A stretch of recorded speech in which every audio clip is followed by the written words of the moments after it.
안녕하세요. 저는 서울에 살고 있는 30대 후반 여성입니다.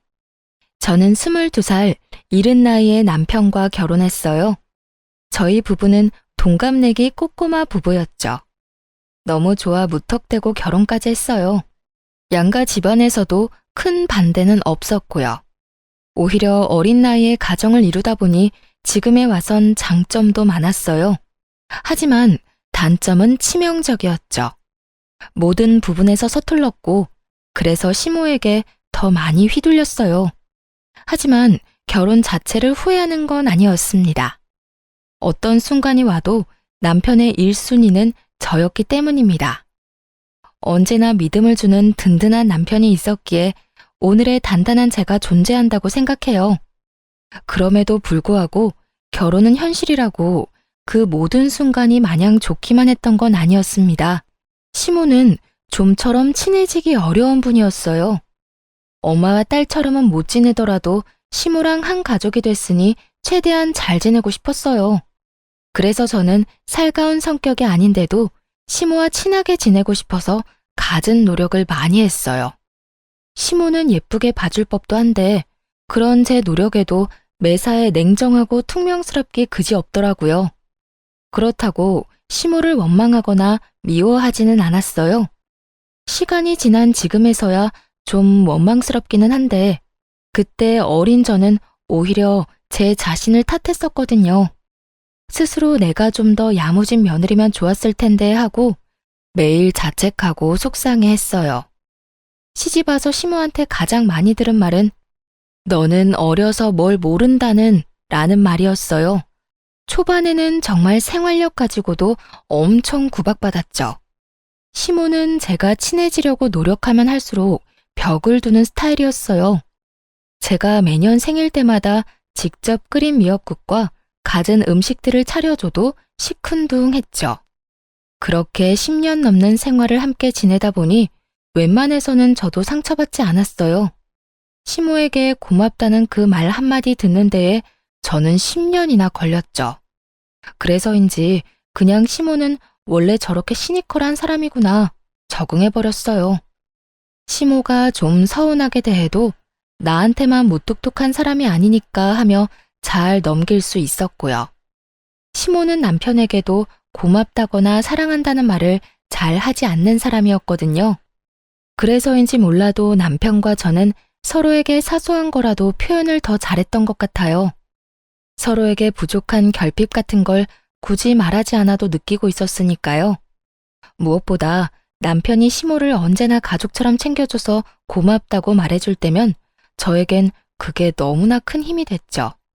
이제 40대를 바라보는 저도 이젠 살림왕이 됐고 시모도 예전처럼 저를 혼내거나 윽박지르진 않았어요. 어쩌면 어릴 때는 어린 마음에 시모에게 무조건 잘 보이고 싶었고 예쁨 받고 싶어서 노력하는 바람에 더 못 친해졌는지도 몰라요. 나이 들수록 좋은 모습만 보이려고 애쓰지 않고 오히려 가식 없이 자연스럽게 지냈죠. 제 주변만 둘러봐도 시댁이랑 안 싸우면 다행이었지 시모랑 엄청 살갑게 지내는 사람들은 몇 없더라고요. 그래서 저는 이 정도면 그 흔한 고부 갈등 없이 평범하게 잘 살고 있구나 싶었어요. 그러다 결혼 10년 만에 저와 시모의 관계에는 큰 변화가 생겼어요. 처음에는 제게 살갑게 대해주기 시작했죠. 그 변화의 계기는 바로 해외여행이었어요. 저희 부부는 사는 게 빠듯해서 신혼여행 이후로 해외여행은 따로 가보지 못했어요. 가까운 국내 여행도 마음 먹고 가도 아주 짧게 1박 2일 정도 다녔죠. 그래서 저희는 결혼 10주년 기념으로 해외여행을 계획했어요. 그런데 저는 이왕 떠나는 거 양가 부모님도 함께 모시고 여행 가고 싶더라고요. 그런데 막상 제가 고집했는데 저희 부모님은 일정 맞추기도 어렵고 해외까지 먼 길 떠나고 싶지 않다고 거절하셨어요. 가족여행은 가까운 국내로 가고 싶으시다고 다음을 기약했죠. 의외로 무뚝뚝한 시모가 무조건 같이 가고 싶다고 좋아했고요. 남편은 오히려 말렸어요. 불편한 자리를 굳이 만들고 싶지 않다고 말이죠.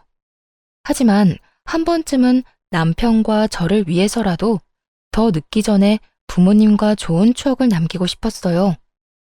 낯선 타국에서 저와 시모는 정말 모녀처럼 잘 지냈어요. 시모는 여행 내내 평소보다 싱글생글 아주 기분 좋아 보였어요.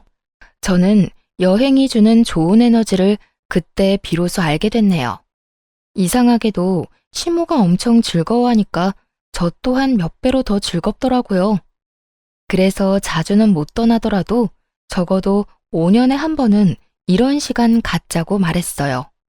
그랬더니 여행 마지막 날 시모가 감동의 눈물을 흘려서 정말 깜짝 놀랐죠. 어머님, 왜 그러세요? 우세요?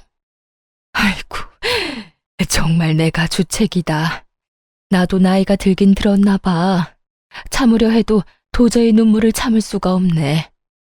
어머님, 혹시 어디가 불편하신 거예요? 불편하긴. 너무 기분이 좋아서 그런다. 내가 며느리 잘 둬서 이런 호강을 하네. 너 아니었으면 이 늙은이가 어디 이런 바깥 세상 구경이나 했겠니? 지금껏 표현은 잘 못했지만 내가 너한테 정말 고마워. 솔직히 너희끼리 여기 왔어도 상관없었을 건데 너무나 당연하게 나도 함께 여행 가자고 해서 얼마나 기뻤는지 몰라. 며느라, 정말 고맙다. 이 추억은 내가 평생 가슴에 두고두고 간직하마. 시모는 저희 부부랑 떠났던 해외여행이 엄청 인상적이었는지 여기저기에다 제 자랑을 하고 다니는 듯 했어요. 게다가 며느리와 아들과 함께한 동남아 여행이라며 톡 프로필 사진을 저와 찍은 사진으로 도배하셨더라고요. 그리고 저희 어머님 성격상 절대 마음에 없는 소리 할 뿐 아닌데 주변 사람들에게 엄청 제 칭찬을 하고 다닌다는 소식도 들었죠.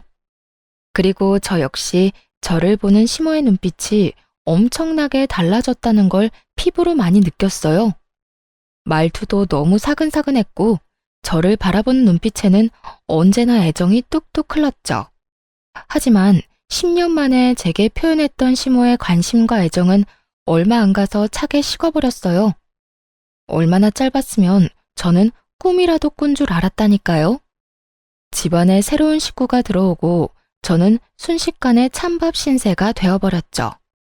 그냥 찬밥이 아니라 차별이라는 단어가 떠오를 정도였다니까요. 그 새로운 식구는 바로 동서였습니다.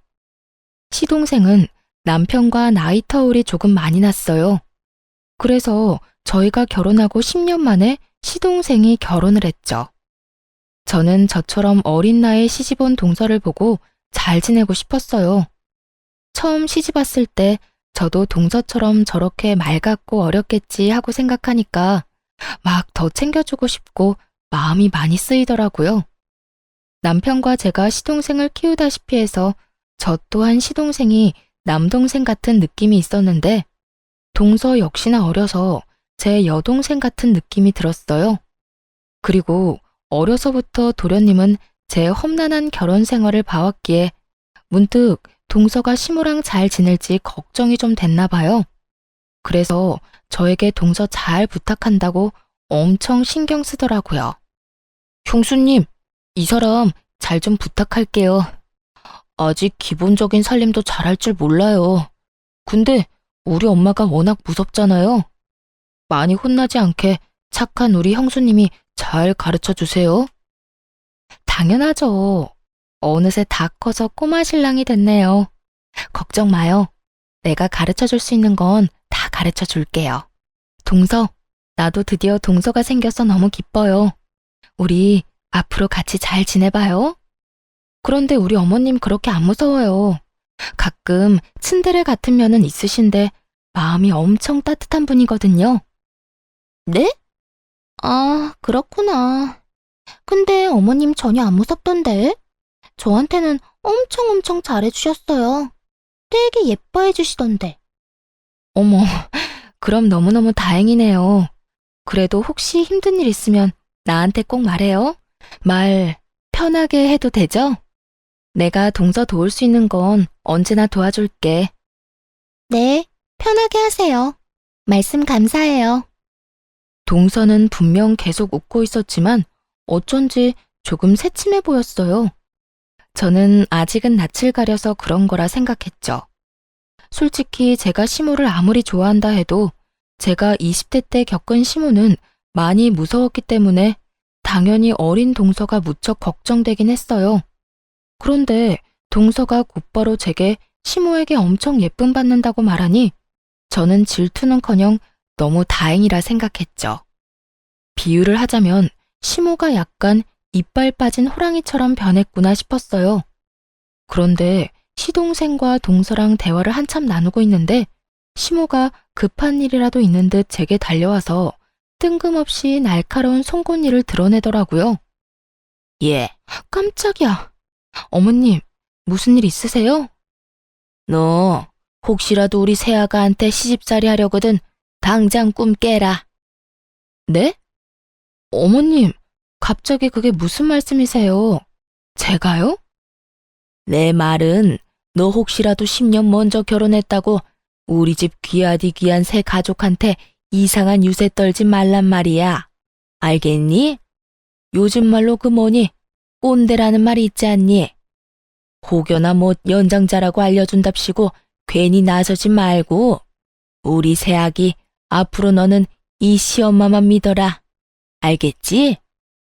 농담이라 하기에 시모의 말은 너무 따끔했고 그 표정은 저를 잡아먹을 듯 으르렁거렸어요. 저는 그 상황이 당황스러우면서도 동서 앞이니 민망하더라고요. 시모에게 며느리라 하면 당연히 저도 포함 아닌가요? 그런데 시모는 저는 마치 며느리가 아닌 것처럼 동서에게만 우리 귀한 며느리라 칭하면서 뜬금없이 제게 경고장을 날렸어요. 누가 보면 제가 동서한테 시집살이라도 하는 줄 알겠더군요. 엄마, 뭐 잘못 드셨어요? 갑자기 흥분해서 왜 그래? 우리 형수님이 그럴 사람이야? 너는 이 녀석아, 네 형수 편 들기 전에 새애기나 잘 챙겨. 다행히 그 상황이 저만 당황스러운 건 아니었나 봐요. 시동생 역시 황당하다는 듯 흥분한 시모를 뜯어말렸죠. 하지만 시모는 아랑곳하지 않고 침을 튀겨가며 제게 말했어요. 어린 동서가 혹시라도 마음고생하지 않게끔 눈치 주지 말고 잘 챙기라고요. 제게 신신당부하는 시모를 보는데 썩 기분이 좋지는 않았어요. 맹세코 동서를 미워하거나 그럴 마음 전혀 없었는데 괜히 시모가 동서 앞에서 이상한 소리 하니까 마음이 확 상했죠. 그런데 동서의 말에 저는 한 번 더 충격을 받았어요. 어머님 짱! 제 편 들어주셔서 감사해요. 저 너무 든든한 거 있죠? 아유, 예뻐라. 어쩜 저렇게 애교가 흘러넘칠까? 색이 너 보면 안 좋았던 기분도 다 좋아져. 분명 그 상황에서 동서가 할 적절한 말이 아니잖아요. 그냥 어려서 그런 거겠지 넘어가기엔 동서의 반응이 너무 이상하고 찝찝했어요. 게다가 동서는 그 상황을 즐기고 있는 듯한 얼굴이었죠. 하지만 갓 결혼한 서방님이 엄마에 이어서 너까지 눈치 없이 굴지 말라며 새색시인 동서를 혼내는 바람에 저도 따로 말은 덧붙이지 않았네요. 대신 어머님께는 참지 않고 말했어요. 아, 그러니까 어머님 말씀은 어머님이 저한테 그러셨던 것처럼 하지 말라는 거죠? 뭐? 걱정 마세요. 저는 워낙 누구한테 미운 말은 못하는 성격이라서요. 시모는 제 말 듣고 입을 꾹 다물더라고요. 얼굴 보니까 본인이 어떻게 행동했었는지 머릿속으로 막 떠올리는 듯 했어요. 동서는 둘째치고 갑자기 제가 시모한테 왜 미운 털이 박힌 건지 집에 가서 나름대로 그 상황을 분석해 보려 했어요. 분명 여행 후에 사이가 좋아졌다고 생각했는데 갑자기 저에게 적대적인 시모를 보면서 제가 모르는 어떤 이유가 있을지 모르겠다 싶었죠. 저도 모르게 무슨 실수를 한 건 아닐까 생각했는데 아무리 생각해도 이유를 찾을 수 없었어요. 그래서 한동안 시댁에 발길 딱 끊었어요. 그게 제가 유일하게 할 수 있는 표현이었죠. 10년 동안 시모에게 아무리 혼나도 시댁에 안 가겠다는 말은 해본 적 없는 저였거든요. 남편에게 시댁에 혼자 다녀오라고 하니까 아니나 다를까 저희 남편 엄청 놀라더군요. 당신 혹시 엄마랑 무슨 일 있어? 그게 아니야. 별일 없었어. 나 좀 피곤해서. 오늘은 그냥 당신 혼자 어머님 댁 다녀올래? 그래, 푹 쉬고 있어. 그 대신 무슨 일 있으면 나한테 꼭 말하기다. 알겠어.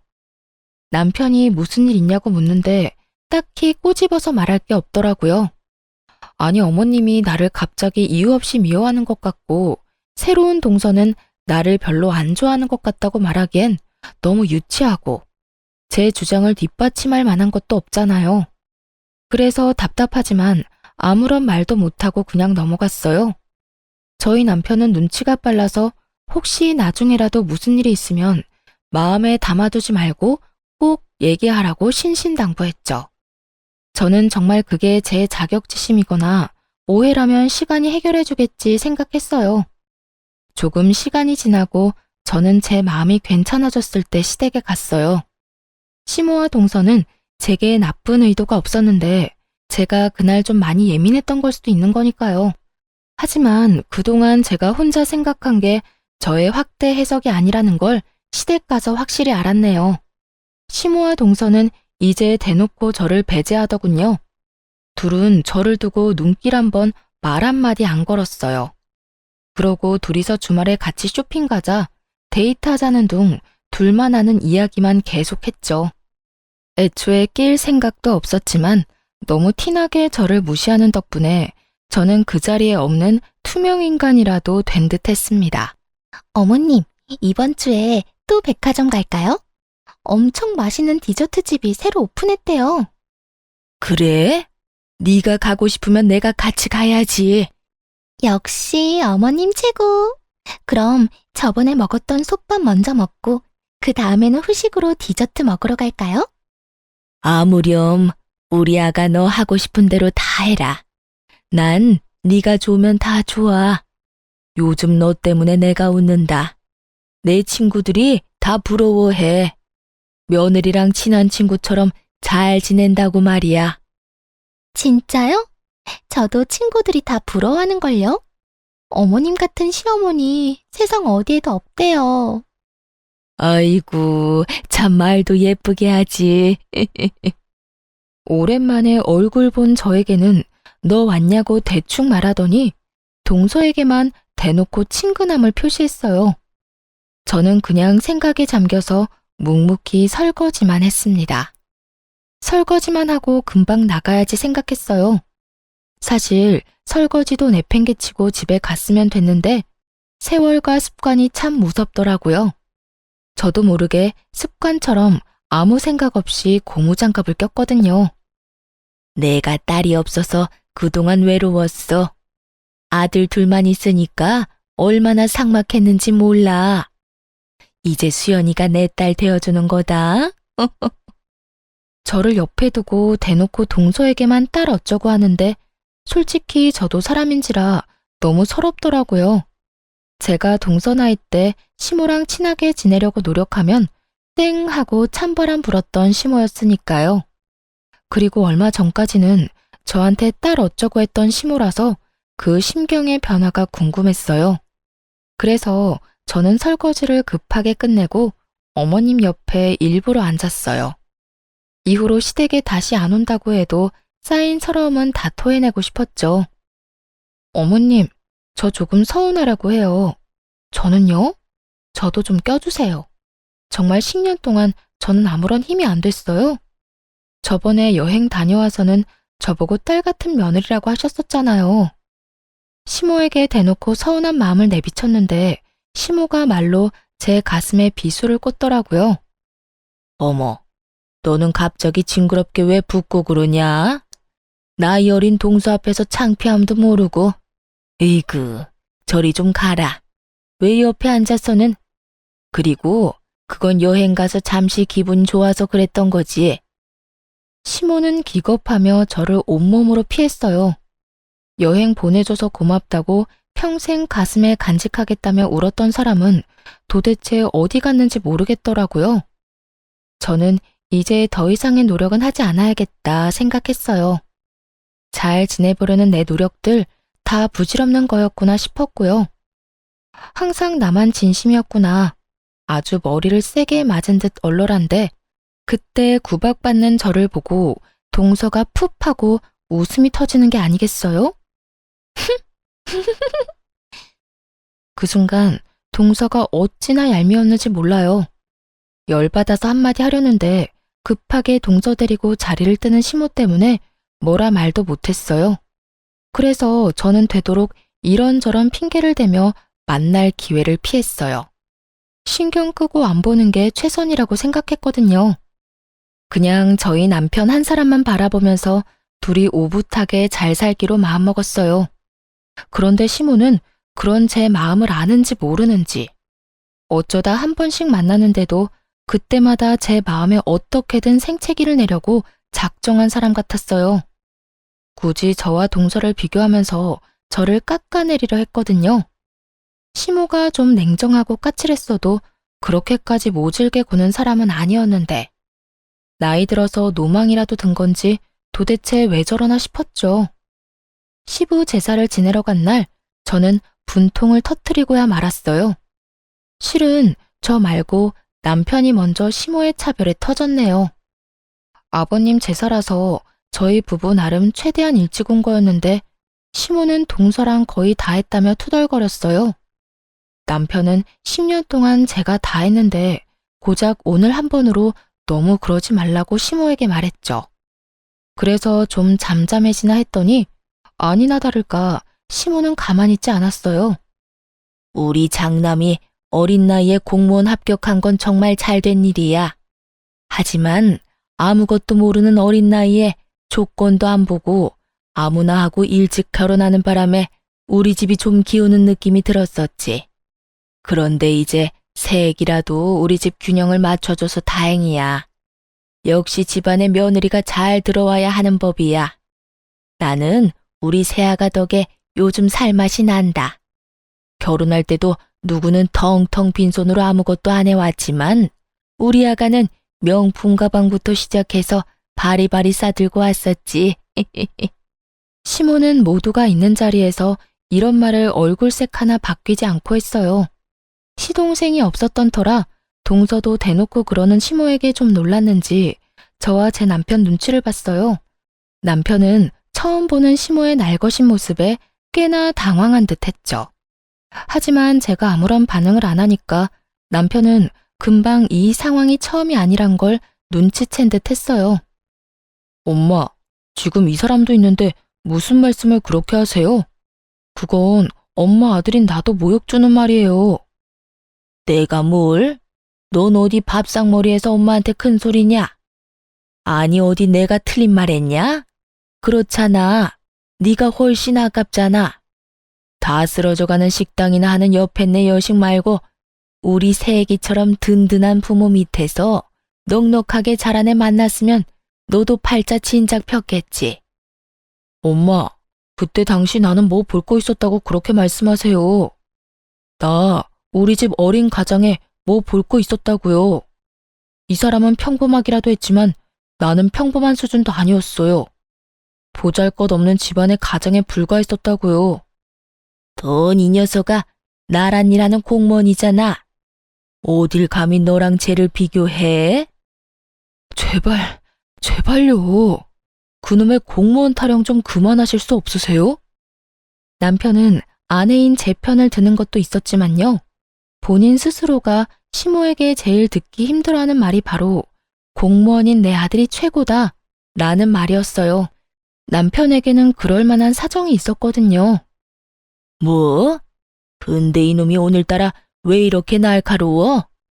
공무원 합격하기가 어디 쉽냐? 두고 봐. 난 내 무덤까지 가서 그 얘기할 거다. 그렇게 자랑스러운 일을 왜 입막음 하니? 너 설마 결혼한 지 이렇게 오래됐는데 아직 네 부인한테 잡혀 사는 거야? 예, 네가 말해봐라. 네가 네 서방 잡는 거야? 왜 내가 내 아들 칭찬도 마음대로 못하니? 어머님, 저한테 묻지 마세요. 어머님 아들이니까 아들 마음 저보다 잘 아실 거잖아요. 근데 이게? 엄마, 진짜 왜 이러세요? 내가 만약 이 사람한테 잡혀 살았으면 그때 엄마 모시고 다 같이 해외여행이나 갔다 왔겠어요? 그때 여행도 다 이 사람이 저랑 엄마 생각해서 준비했는데 왜 그런 맘들은 모른 척 하시고 이 사람한테 계속 모진 말만 내뱉으세요? 도대체 왜 그러시냐고요? 어머머, 정말 여행 한번 갔다 온 거 가지고 엄청 우려먹는구나. 넌 신랑 앞세워서 이사달 만드니까 좋아? 그깟 해외여행 딱 한 번 가지고 말이야. 엄마, 정말 마지막으로 말씀드리는데 더 이상 후회할 행동하지 마세요. 내가 쟤한테 뭐가 아쉬워서 후회를 해? 참나. 저 사람한테 막대하는 거 저 더 이상 못 참아요. 아무리 엄마라 해도요. 대화가 안 통하는 시모의 남편은 감정을 주체하지 못해서 먼저 가보겠다며 뛰쳐나갔어요. 사실 남편이 제 팔목 잡고 나가려는데 제가 침착하게 할 말이 있다고 남편 먼저 보내고 남았어요. 저도 저지만 이제 남편의 상황을 말해줄 때가 됐다고 생각했거든요. 원래는 남편과 제사 다 끝나고 시모에게 함께 비밀을 밝히기로 했었는데 흥분한 남편은 침착하게 말 못할 것 같아서 제가 혼자 남았어요. 저는 이제는 진실을 알려주고 저와 남편을 지키기로 마음먹었어요. 남편과 저만 아는 비밀이 있었거든요. 제가 그동안 쌓인 말 다 내뱉고 드디어 비밀을 밝히려는데 뒷목 잡고 있는 시모 대신에 동서가 또 눈치 없이 끼어들었죠. 생각해보면 그날 만약 자리에 서방님이라도 있었으면 동서는 그렇게까지 싸가지 없게 끼어들진 못했을 것 같아요. 시동생은 그날 출장 다녀와서 밤늦게 오기로 했었거든요. 형님, 미치셨나봐요, 드디어. 어머님 괜찮으세요? 이제 제가 있으니까 걱정 마세요. 제가 보기엔 어머님 잘못 하나도 없는걸요? 아니, 형님, 이렇게 중간에서 모자 사이를 이간질하면 어떡해요? 아주버님은 10년이나 같이 살았는데 형님 본 모습을 아직도 모르시나 봐요. 아이고, 우리 새끼 말 잘한다. 시모는 나서서 자기 편드는 동서를 두둔했어요. 동서는 저번 일로 제게 앙심을 품었는지 아주 눈에 도끼가 피어오르더라고요.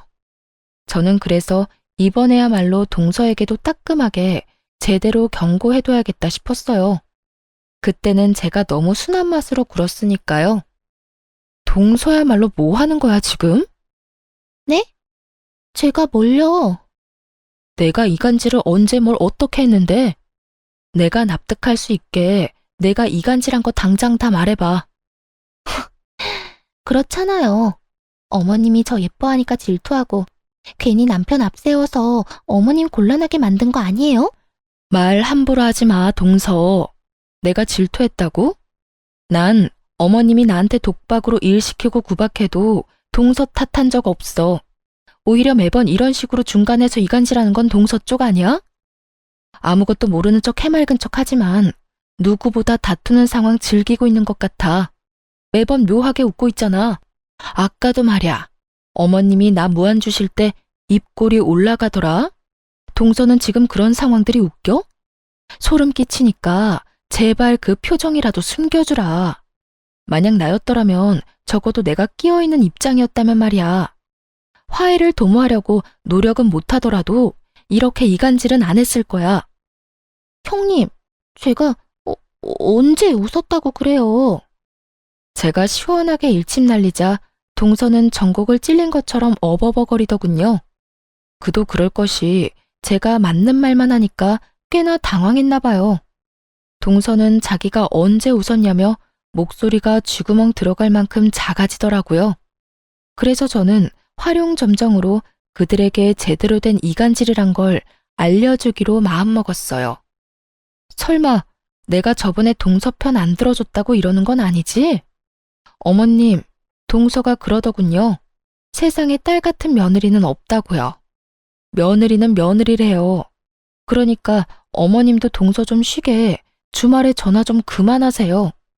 오죽했으면 사이 좋지도 않은 저한테 힘들다고 하소연했겠어요? 그게...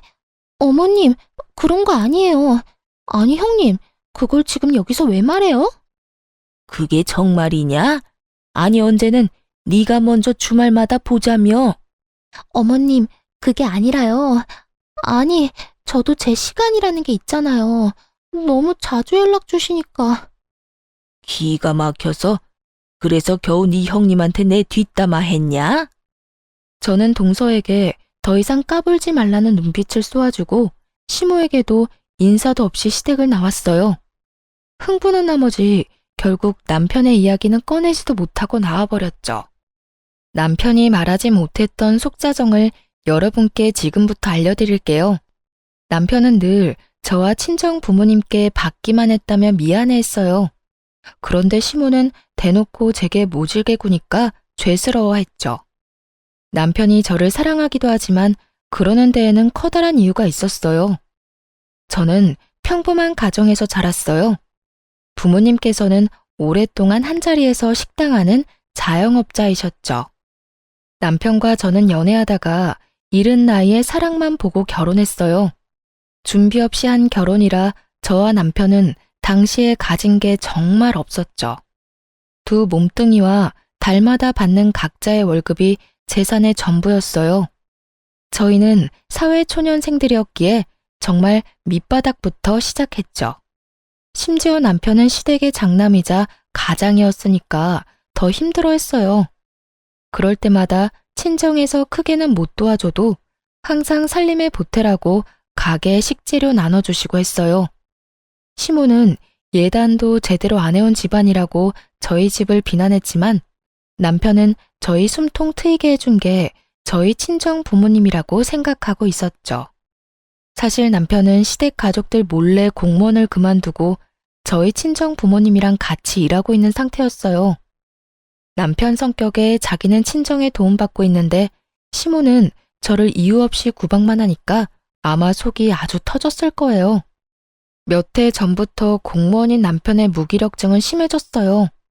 오랫동안 우울감을 토로해서 제가 먼저 일 그만두라 했죠. 공무원 그만두면 당장 뭐 먹고 사냐며 불안해하는 남편에게 저는 애가 없으니 둘이서 어떻게든 먹고 살지 않겠냐며 괜찮다 다독였어요. 남편이 공무원으로 일할 때 정신과도 여러 곳 다녀봤지만 계속 괴로워했었거든요. 그도 그럴 것이 남편의 직장에 계속해서 마찰하는 상사가 있는 듯 했어요. 남편은 선택권 없이 고등학교 졸업하자마자 대학 대신 공무원 시험을 택했어요. 갑자기 시부가 돌아가시고 어린 동생과 엄마를 책임져야 했으니까요. 늘 어깨가 무거웠던 남편은 어린 나이에 공무원 시험 합격해서 지금까지 군말 없이 일했어요. 그래서 얼마나 스트레스가 많았을지 저로서는 가늠도 안 갔죠. 그런 남편의 사정을 알았기에 저는 혹여나 남편을 잃을 수도 있겠다 겁도 났던 것 같아요. 그래서 자신 있게 공무원 그만두라고 했어요. 결혼하고 남편 호봉 충분히 올랐을 때 저는 회사를 그만둬서 전업주부였지만 10주년 가족 여행도 남편을 위해 비용을 제가 다 낸 거였어요. 주부인 제가 그 큰 돈이 어디서 났는지 궁금하시죠? 바로 부모님 김치 공장에서 일을 하면서 벌었어요. 친정 부모님은 남편만 괜찮으면 같이 일하자고 제안하셨죠. 저희 부부는 친정 부모님 덕에 위기를 기회로 바꿀 수 있었습니다. 부모님 평범하게 식당 한다고 했는데 갑자기 웬 김치 공장인지 궁금하시죠? 사실 부모님 식당 단골 손님 중에 엄마 김치 맛에 빠진 사람이 있었거든요. 정말 수년 동안 엄마께 제발 식당 접고 김치 사업 좀 같이 하자고 설득했대요. 엄마는 처음에는 사기꾼인 줄 알아서 듣는 둥 마는 둥 하셨어요. 자기 김치보다 맛있는 집이 널렸는데 어디서 사기치려고 매번 저러는지 모르겠다고 경계하신 거죠. 그러다 코로나 시기를 겪으면서 식당은 좀처럼 회복되지 않았어요. 발길이 끊긴 단골들이 많았는데 변함없이 찾아오는 단골 중 한 명이 그 투자자였어요. 결국 부모님은 그 사람을 믿어보기로 하셨고 김치 사업 열어서 1년 만에 대박이 난 거죠. 시모는 장남이 공무원이라는 사실에 무척 심취해 있는 사람이었고 만에 하나라도 그만두면 큰일 날 것처럼 굴었어요. 그래서 저희는 좀 자리 잡을 때까지 남편 퇴직한 거 비밀로 하기로 했어요. 시모 모르게 친정 부모님이랑 같이 일한 지 벌써 1년이 다 되어갔죠. 그래서 전보다 여유로워진 저희는 시모가 살고 있는 전셋집도 차차 사들이자고 했었어요. 그런데 시모가 하는 행동 보니 저는 단 한 푼도 주기 싫었고 아무것도 해주기 싫었죠. 남편 역시 제사 이후에 저와 같은 입장이었어요. 동서는 대학 졸업 후 평범한 취업 준비생이었는데 시동생을 만나 결혼부터 하게 된 케이스예요. 취준생이라 모아둔 돈은 없어도 동서의 집이 잘 사는 집이었는지 결혼 예단을 무척 잘해왔나 봐요. 시모가 갑자기 제게 그러는 이유를 남편이 추측했는데 아마 동서의 집안에 홀려 시모가 동서를 엄청 예뻐하고 저와 차별하는 듯 했죠. 그래서 저는 물론이고 남편 역시 시댁에 가기를 거부했어요. 시모의 차별에 저보다 더 분노하는 남편이었거든요. 엄마가 어떻게 그래? 그동안 당신이 어떻게 했는데?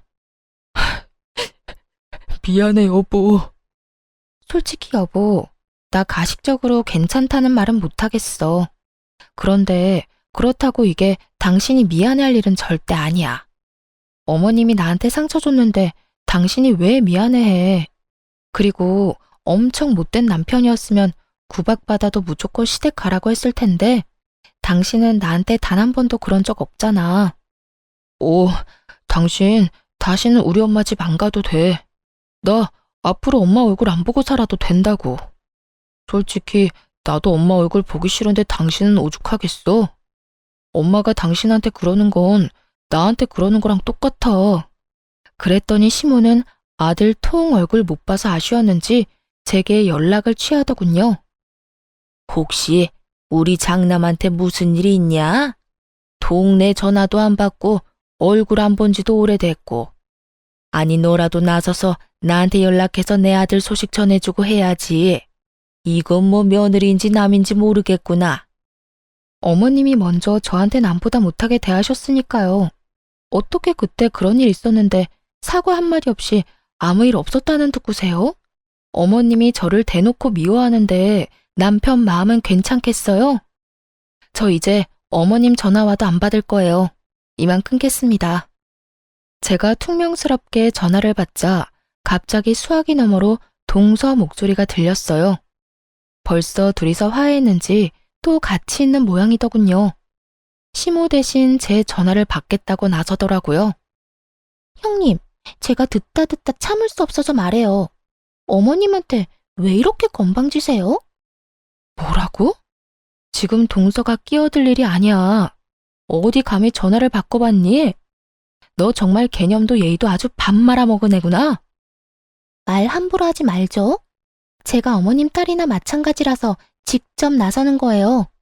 그리고 솔직히 결혼한 지 10년이 넘었는데 형님 아직도 애가 없는 것도 너무 이상해요. 사실대로 말해봐요. 무슨 문제 있죠?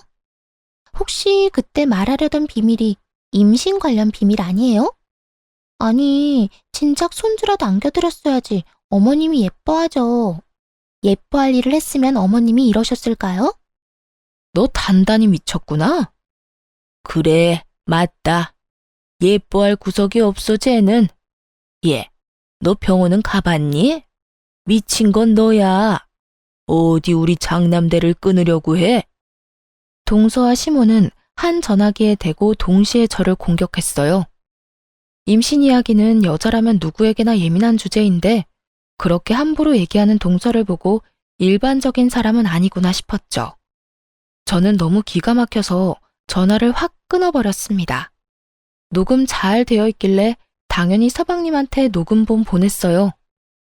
아무리 그래도 한참 윗사람인 제게 어머니 앞세워서 이러면 안 된다고요. 그래도 시동생은 정상이라서 제게 정말 미안하다고 사죄하더군요. 와이프 단돌이 잘하겠다면서요. 저는 그냥 더 이상 스트레스 받기도 싫어서 전화번호 바꾸고 거기까지만 하려고 했어요. 남편 공무원 그만뒀고 부모님 사업 잘 풀렸고 지금에서야 남편이 어디에 일하는지는 아예 말도 안 꺼내려고 했고요. 서러웠지만 그동안 애 못 낳는 며느리라 생각했던 시모아는 다신 안 보면 그만이라고 생각했죠. 그런데 시동생이 남편에게 말해서 남편도 알게 되었어요. 남편은 울분을 토하며 당장 시댁에 가자며 저를 데리고 갔어요. 동서와 시모에게 꼭 사과를 듣고야 말겠다고요. 그러면서 집에 있는 통장 다 챙기는 남편 보고 의아하긴 했어요. 하지만 저도 참았던 서러움이 다 터져버려서 우느라 통장 챙기는 남편에게 뭐 하냐고 물어보지도 못했어요. 시댁에 도착하니 시모는 역시나 반기지 않았고 남편이 미리 불렀는지 시동생과 동서가 와 있었어요. 시동생 부부는 이미 싸웠는지 둘 다 표정이 안 좋더라고요. 어머님, 저희 왔어요. 정말 마지막이라 생각하고 어머님이라 불러봤네요. 그런데 역시나 시모 인사도 안 받고 휙 고개를 돌리더라고요. 동서 역시 믿는 구석이 있으니 저나 남편에게 인사도 안 했고요. 모든 게 불편해 보이는 시동생만 저와 남편에게 아는 체를 했어요.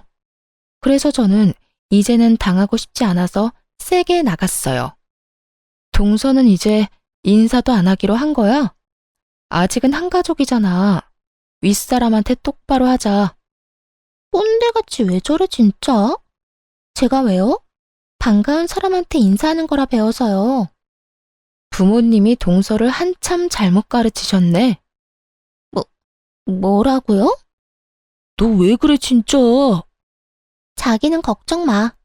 어머님이 내 맘대로 하고 싶은 대로 해도 된다 했거든? 그리고 왜 자꾸 내 편 안 들고 저 여자 편만 들어? 너 누구 남편인데? 진짜 미쳤어? 시동생은 막 나가는 동서 앞에서 무척 당황해했고 시모는 아니나 다를까 그런 동서를 두둔했어요. 그래, 내가 세기한테 그래도 된다고 허락했다. 그 긴 세월 애도 안 낳았으면서 너는 도대체 뭘 믿고 어디서 유세냐? 네가 그동안 내 아들 나란 일할 때 한 게 뭐냐? 집에서 밥만 축내고 말이야. 우리 가문의 대를 이을 사람은 우리 새애기 뿐이야. 너는 가망이 없잖니? 남편은 시모의 막말에도 동서의 시건방짐에도 전처럼 흥분하지 않았어요. 저도 피가 차게 식었지만 남편이 손을 잡길래 더 이상 나서지 않고 가만히 있었어요. 엄마, 고정하시고 제가 긴히 드릴 말씀이 있어서 왔어요. 엄마 전셋집 말이에요. 이제 그 집 살 수 있어요. 남편은 갑자기 집에서 챙겨온 통장들을 내밀었고 시모는 통장에 찍힌 큰 액수를 보고 깜짝 놀랐어요. 뭐, 정말이냐? 아이고, 역시 엄마 생각하는 건 우리 장남밖에 없다. 그럼 드디어 전세 생활 청산하고 내 집이 생기는 거야? 그런데 이게 금액이 많냐?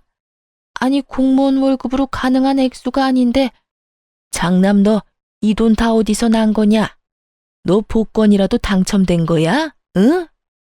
그런데 같이 통장 들여다보고 놀라던 동서가 이상하게 점점 표정이 안 좋아지더라고요. 어머님, 그런데 저한테 이 집 자가라고 하지 않으셨어요? 저는 지금까지 그렇게 알고 있었는데 저희 엄마 아빠도 그렇게 알고 계셔서 그동안 제 결혼에 돈 많이 쓴 거예요. 이 집 저한테 물려주신다고 하셨잖아요. 아니, 곧 된다는 거였지, 아가. 걱정 마라. 너도 이 통장 액수 좀 봐라. 곧 내 말대로 그렇게 되겠지? 그래도 아직은 아닌 거잖아요. 자기야, 진짜 여기 전셋집이야? 엄마, 그런 거짓말을 왜 하셨어요? 그리고 여기가 엄마 집이라 했어도 당신이 뭐 했다고 받아. 그랬으면 받았어도 고생한 형수님이 받는 게 맞지. 시모의 거짓말에 노란한 동서는 서방님과 투닥거렸어요. 그때 남편은 조용히 좀 하라며 하던 말을 이어나갔죠. 네, 저 복권 당첨됐어요. 다들 말을 잇지 못하고 눈이 땡그레졌어요. 저 또한 남편에게 무슨 말이냐며 툭툭 쳤죠. 그런데 남편의 이어지는 말에 저는 살짝 감동했어요. 다름 아니라 이 사람이 1등 복권이더라고요.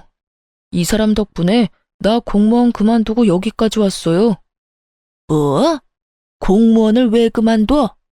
너희년, 넌 이미 알고 있었지? 설마 저번에 말하려고 했던 비밀이 공무원 그만뒀다는 거야? 네, 맞아요. 이 사람 공무원 일 제가 그만두라고 했어요. 그런데 이게 미쳤나? 시모가 제 뺨을 올려붙이려는 순간 남편이 온몸으로 막았어요. 그제서야 남편은 할 말 다 해서 미련 없다는 듯 시모에게 대들었죠. 제발 그만하세요, 제발. 이제 엄마 아들이 돈은 넉넉하게 있어도 엄마한테 절대 못 써요. 왜냐고요? 이 돈 전부 이 사람이랑 장모님 덕에 벌었거든요. 뭐야, 겨우 조그만 식당 하는 사돈이 너한테 어떻게 그 많은 돈을 벌게 해줘? 너 어디 말이 되는 소리를 해라. 가만 보니 내가 새 애기만 예뻐하니까 너 네 부인도 예뻐해달라고 지금 거짓부렁으로 감싸는 거야? 으이그, 지금 당장 이혼해도 시원찮다. 어디 감히 공무원 앞길을 막아? 그놈의 공무원 일하다가 엄마 아들 정신병 걸려서 죽을 뻔했다고요. 그걸 구해준 게 이 사람이에요. 뭘 알고 말하세요. 이어서 남편이 김치 사업이 대박난 이야기를 하니 시모는 할 말을 잃고 입을 떡 벌리곤 한참을 멍하니 있었어요. 밑바닥 내리찍던 남편 멱살 끌고 올려서 여기까지 성공시켰다고 하니 시모가 한순간에 꿀먹은 벙어리가 된 거죠. 이제 다 아셨죠? 엄마한테 장남해 해드릴 건 이제 없어요. 아들, 그러지 말고 내 말 좀 들어봐. 엄마가 잘못했다, 응? 예, 아가. 그동안 많이 서운했지? 내가 잠시 심술 부린 거야. 그 정도 늙은이 심술은 이해해 줄 수 있는 거지? 냉담한 저와 남편의 반응에 시모는 말 그대로 정말 땅을 치면서 후회했어요. 바닥에 엎드려 흐느끼며 잘못했다고 사과하더군요.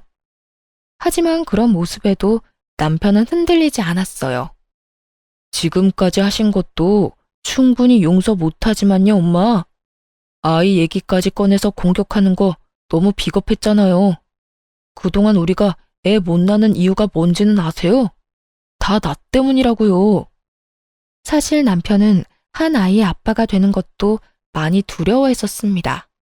시부 일찍 돌아가시고 한 가정의 가장이었기에 남편은 항상 사람 일 어떻게 될지도 모른다고 생각했었어요.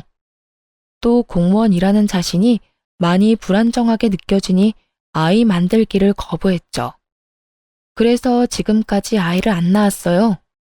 저는 낳고 싶었지만 남편이 원하지 않으면 딩크족으로 아이 없이 남편과 둘이 사는 것도 나쁘지 않다고 생각했거든요.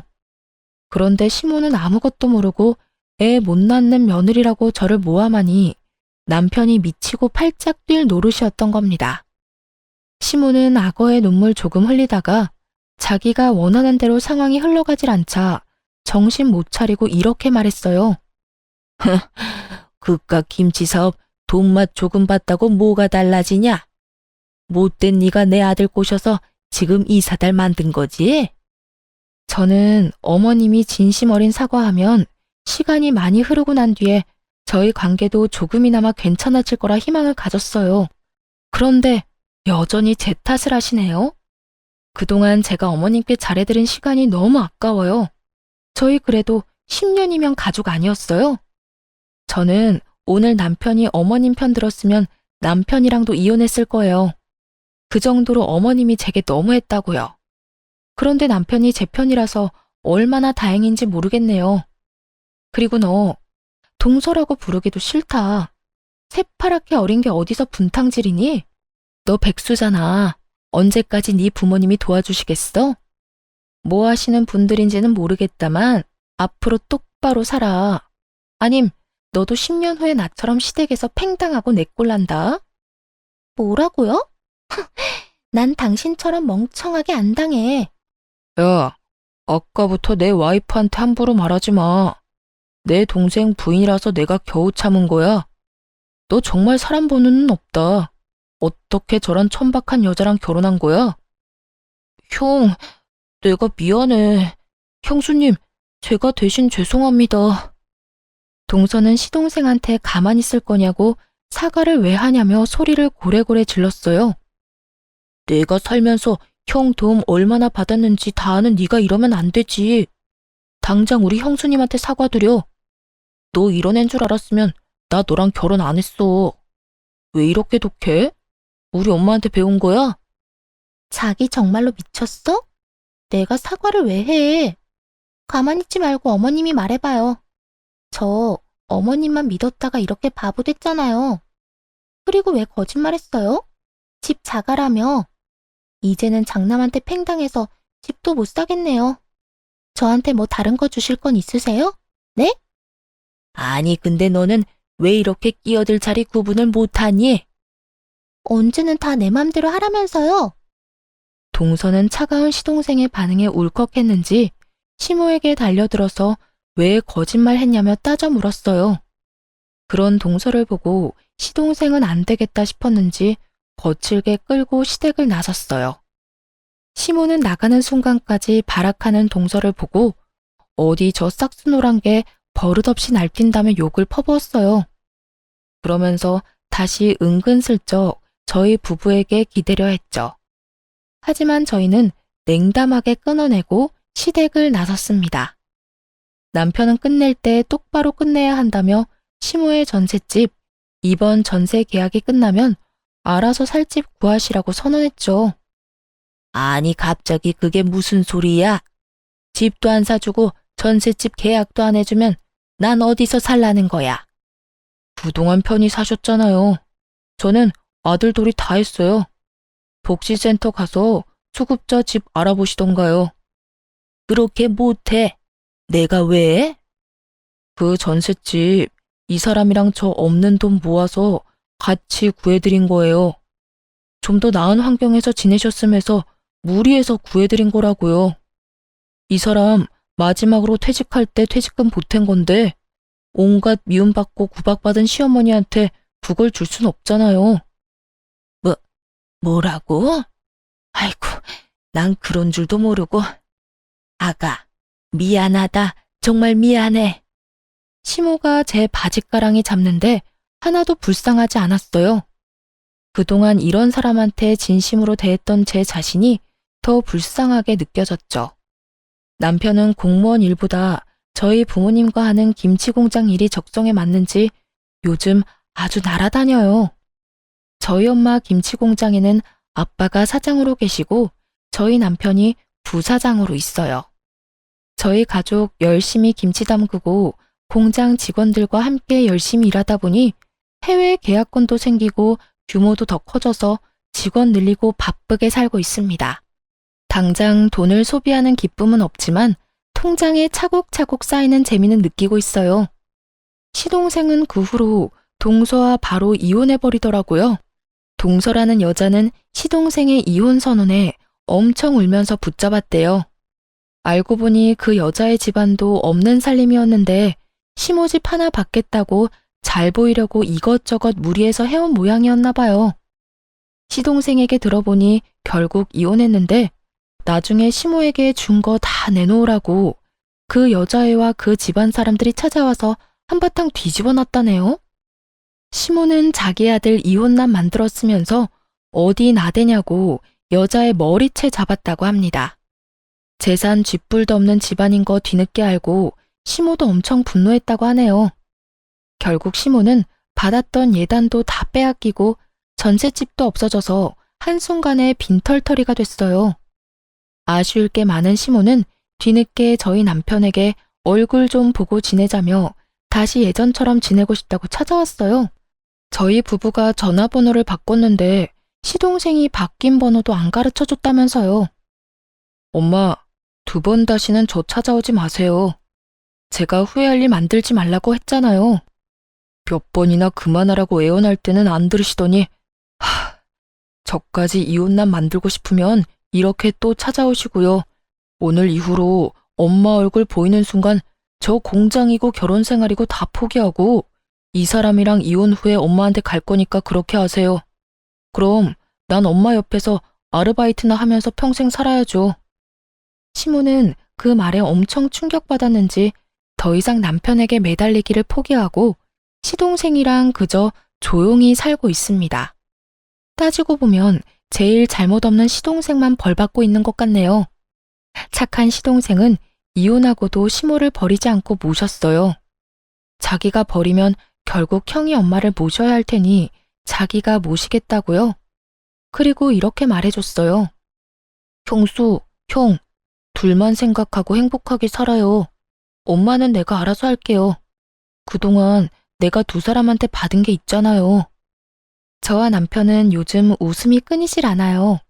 스트레스였던 것들이 다 사라져서 그런지 남편은 예전처럼 약을 먹지 않아도 잠을 잘 자요.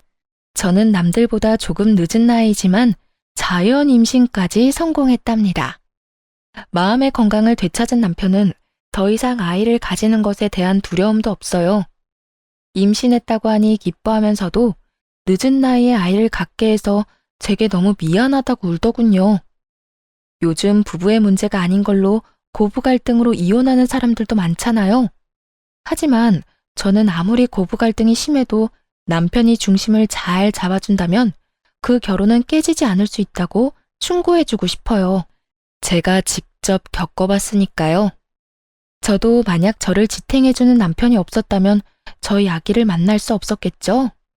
그럼 여러분, 제가 부디 건강히 출산할 수 있도록 축복해 주시길 바랍니다. 지금까지 제 긴 사연 함께 들어주셔서 감사합니다.